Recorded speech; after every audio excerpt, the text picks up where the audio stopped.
YouTube, JR Productions back with another video.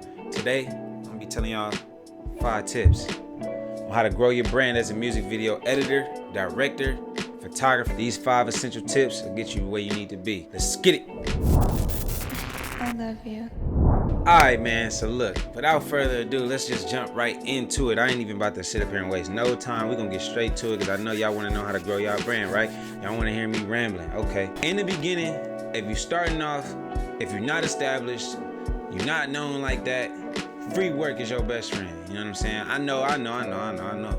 We all want to make money. We all want to get that paper. We all want to get paid thousands of dollars for the music video. We want to deal with $1,000 budgets, and we all gonna get there. But look, I guarantee you, you can ask some of the biggest names in this industry. They'll tell you they started off doing free work. My first video was free. It was for some of my friends that was around the city that I live in. We played ball together. They decided they wanted to start rapping. I'm like, look, I'll shoot your video. I'm trying to do photography and music videos. I'll shoot your video. You know what I'm saying? That'll help me get my practice in, get my hours in, and that'll help y'all with just getting y'all music out there, having a visual to go along with the songs. That'll work for y'all, it'll work for me. Let's do it. And then I did it. I got the ball rolling, did my first video, boom. Just so I can get that editing experience in. Not only is you being able to get out there in the field, you getting more footage to just be able to work with. You learning what doesn't work, what settings are not working the right way. What do I need to work on? You getting to see where your errors are. If you're doing well from doing the free work, you able to have a portfolio. You able to say, all right, look, I shot this.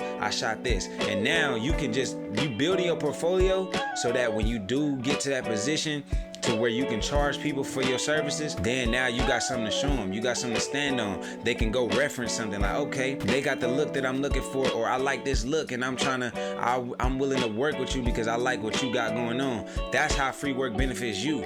Yes, it's free, but every opportunity does not have $1 attached to it. When you do that free work for them, it's only helping you for your future. You get what I'm saying? So when you get in the future, when you get to the place you're trying to go, you got all this behind you, and that's the benefit of doing free work. Number 2, be valuable. Like, be valuable. Like, how am I valuable? First of all, you already automatically got some value to you because you know how to operate a camera. The average person don't know how to operate no camera. The average person does not know how to operate a DSLR. This little thing right here is not no camera. It's not a camera. When you're using a camera, you have way more settings and way more things to acknowledge. The iPhone or the Samsung or whatever phone they're using, it automatically sets exposures. It automatically sets shutter speeds. It automatically set aperture, you know what I'm saying? And give you minor little control over it. So how do you make yourself valuable other than that? You gotta understand, we, the ones with this camera and this device, and we do this photography and all that, we make them look amazing. We make them look larger than life. We just expose how great they really are. That's the importance of our role when we're the ones behind that lens and we're the ones shooting them. If you wanna keep it 100, we like barbers. You depend on your barber to have your edge up fresh when you go to that party or that event or that prom or that concert. So you can get all the little honeys, you know what I'm saying? We like beauticians, you know what I'm saying? For the ladies that got the camera, you like a beautician.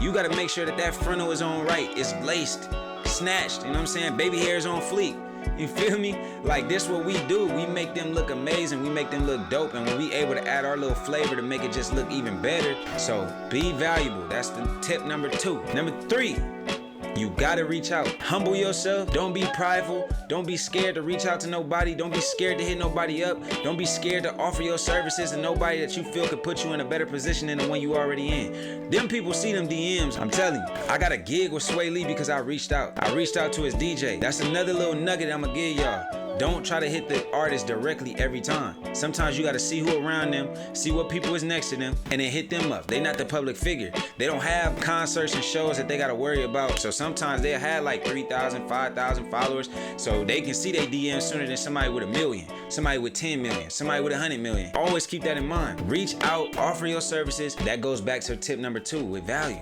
How I used to always start off my messages to artists or to whoever it was I'm trying to reach out, I would always just let them know, like, hey, I believe I could be some value to you.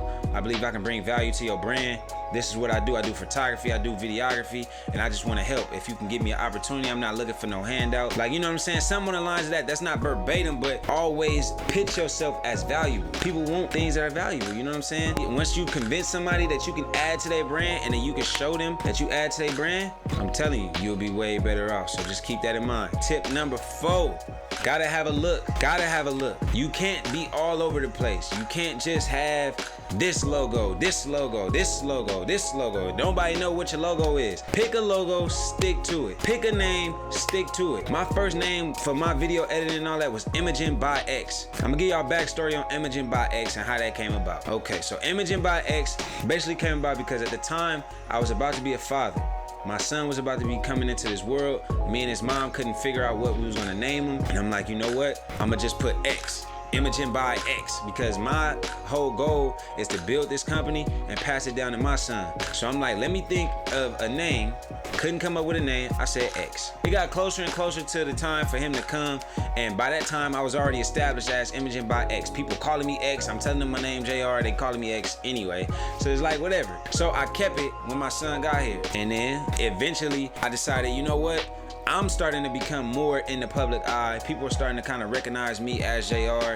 They're not really associating Imaging by X with JR. So how can I bring awareness to what it is that I do since I'm now being into the spotlight? I rebranded it and just called it JR Productions. Just kind of giving y'all an idea of what I mean by have a look and knowing your brand, being aware of your brand, knowing what colors that are associated with your brand, what type of effects, like, cause we're talking about music video directors, right? We're talking about photographers, right? So when you have those type of brands, you have a certain look, right? You have a certain style. Like, I think pretty much people know that I like glitches, I like static, I like popping colors, like colors that pop, make the skin tones pop and things like that. You know what I'm bringing. So have a look. 5, stay consistent, dog. Stay consistent. And it pisses myself and others off when we know somebody is talented, but they can't stay consistent. Why won't you stay consistent? Because you're thinking about the now. On YouTube right now, I don't know when you're watching this, but today, December 9th, 2021, I made this video. But 2017 is when I really got the ball rolling. If I think about back then, if I would have stopped, I wouldn't have lighting like this. I wouldn't know how to give you information to help you get to where you need to be. Consistency is your best friend. That's the most important rule on this list, is being consistent. Because when you're consistent, you constantly in people's faces. When you stop being consistent, that's how you lose a following. Think about it. If I'm on Instagram and I'm losing followers, it's because I post today, right? And then people won't see nothing from me a month later. I'ma lose followers because, for one, somebody that follow me and seen the post that they like, they really ain't familiar with who I am or used to seeing me. They like, who the hell is this? You know what I'm saying? That's how it works. So you gotta stay consistent, keep going. Don't look at the results. Don't look at the right now. Don't think about how you not getting what you want. Keep going. And I promise you, you'll be satisfied with the results. It's JR Productions. I appreciate you tuning into this video. Make sure you like, share, subscribe, turn on the post notifications, because I'm always gonna be coming with some weekly tips, weekly bangers. Follow me on Instagram because I'm gonna give you a 60-second banger as often as I can, trying to get those weekly, hopefully every other day. And for my creatives out there, stay tuned, stay consistent. Remember those 5 rules. Free work, be valuable, reach out, have a look, and stay consistent. And I promise you, you will achieve the goals that you are trying to achieve. Let's get it, man. I'm out.